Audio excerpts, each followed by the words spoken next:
use a food processor for this? Can you? Sure. Oh, You can use a food processor. Okay. You can use a mandolin. a mandolin, yes. That's,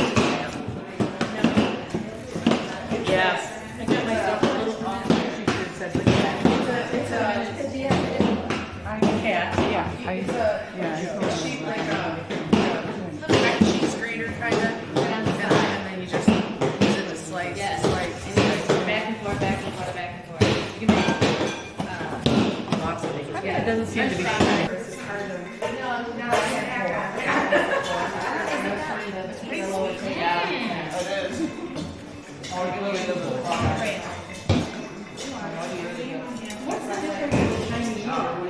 out of the ground, like why? It just has more moisture than when it's sitting in cold. Digging in now. The cabbage that you're getting right now has been sitting in cold storage since it was picked.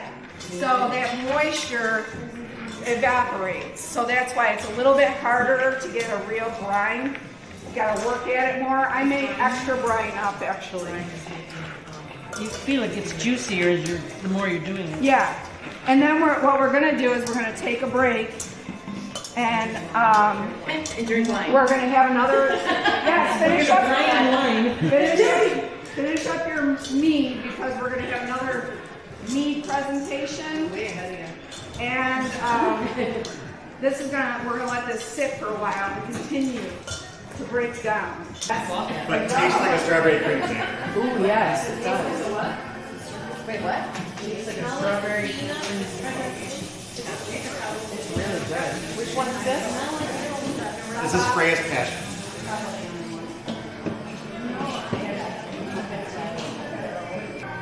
They tell you 5 to 10 days. That's 5 to 10 days if you're doing a pint of red onions. But other than that, no. I have never been able to ferment something in that quick a time. This one was 14 days. What is that? This one I did for Linda. Is it beef? It's beets. Yes. Beets with red cabbage. Beets with red cabbage. Okay. So you can do a lot of different combinations with it. Don't be brave. Like if you have questions, just call me. And if I don't know, I have resources within the state to be able to call and say, hey, is it safe for them to do this? Okay.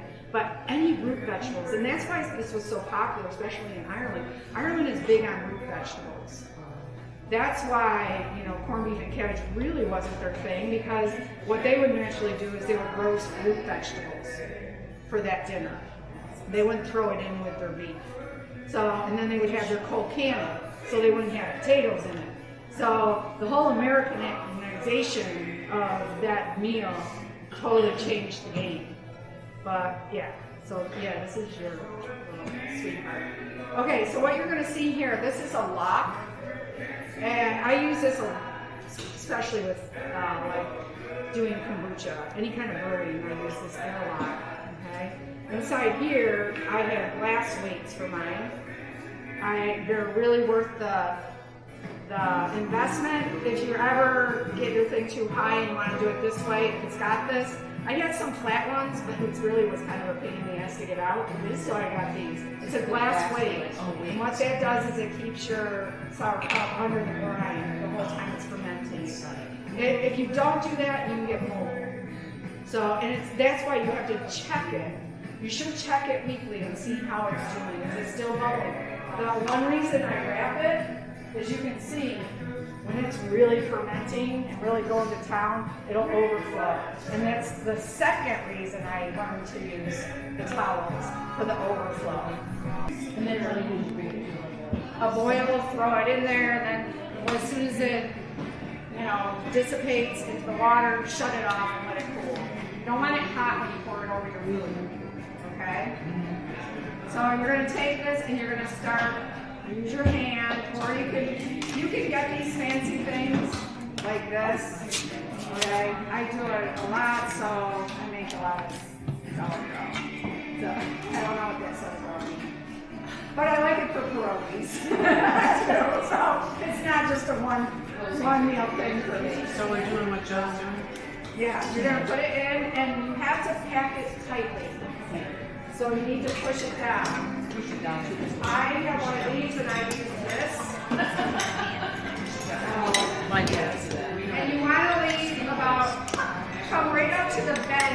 jar. See where the bend is? You want to come right up to there and go through it. With it packed.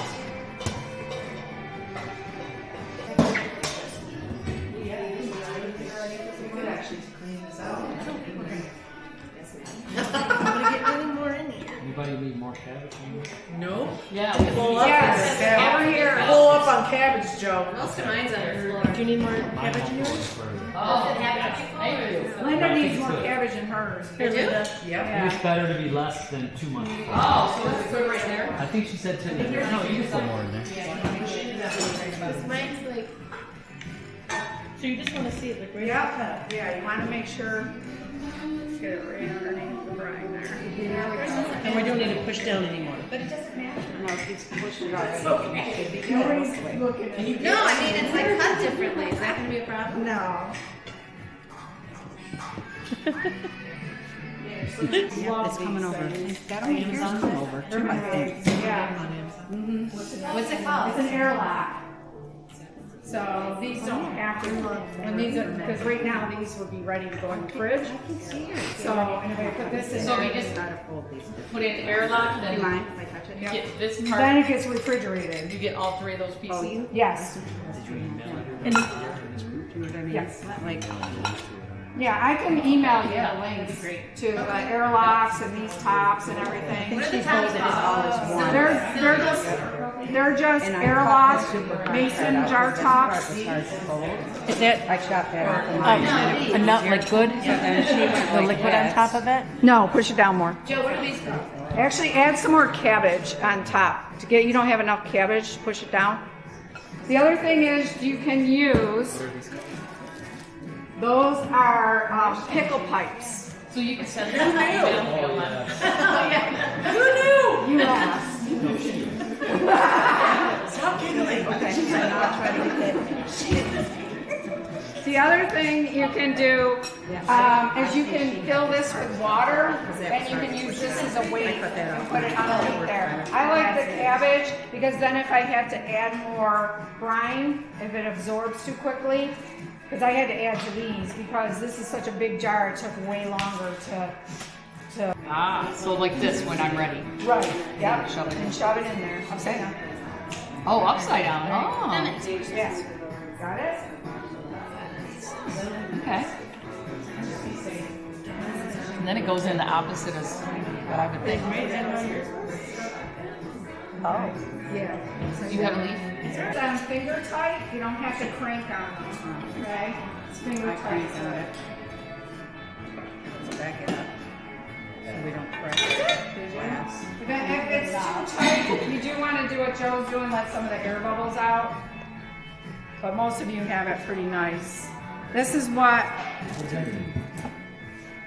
You did it wrong, Joe. But most of you. You do what Joe's doing, but most of you did it right. so this little weapon here is really nice. It's a really great investment if you're going to do a lot of this kind of stuff because it lets you know how much headroom you have. This is how you measure it. You didn't have to today because you were just going up to, stop. I can't. So, and then you use this end to do what Joe's doing. Let the air bubbles out. Okay. With fermenting, I'm not as crazy about air bubbles, but anything else with canning, I am, because fermenting will take care of it. It kind of bubbles its way out. So going back to checking on it, you say check about once a week, like you do your orchids. Right. And do you actually open it or just look at it? Well, about 10 days with this size, I would pull it out and check it and see if I like what's coming out. You know, like sometimes I'll throw in a little bit more caraway if I feel like I'm not tasting the caraway.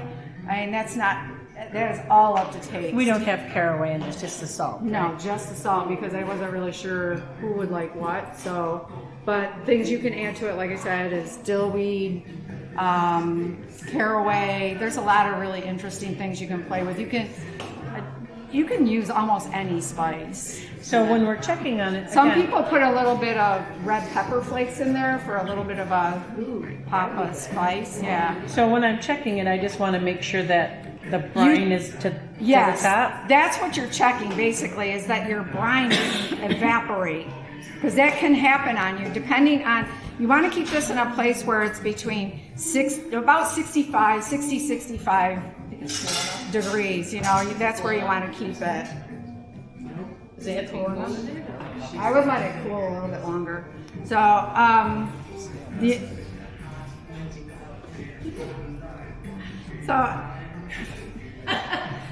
What?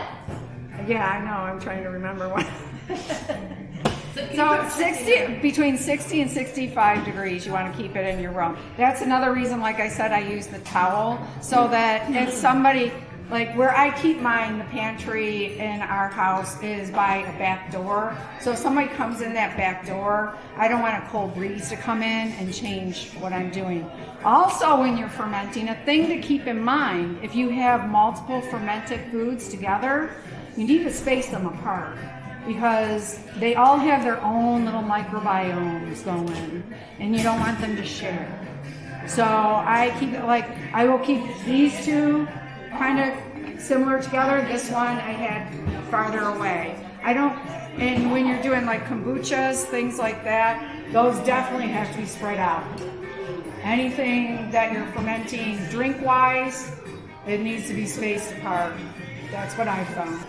If you get a Christmas present for me, good luck to you. I make my. It looks like a 4-year-old. I make little Are you cups. ladies ready for the next meeting? reuse them. We have to wrap the bottom just around the side, and then we rubber band on top. Oh. I think everyone's really. Are you ladies ready for the next meeting? Yeah.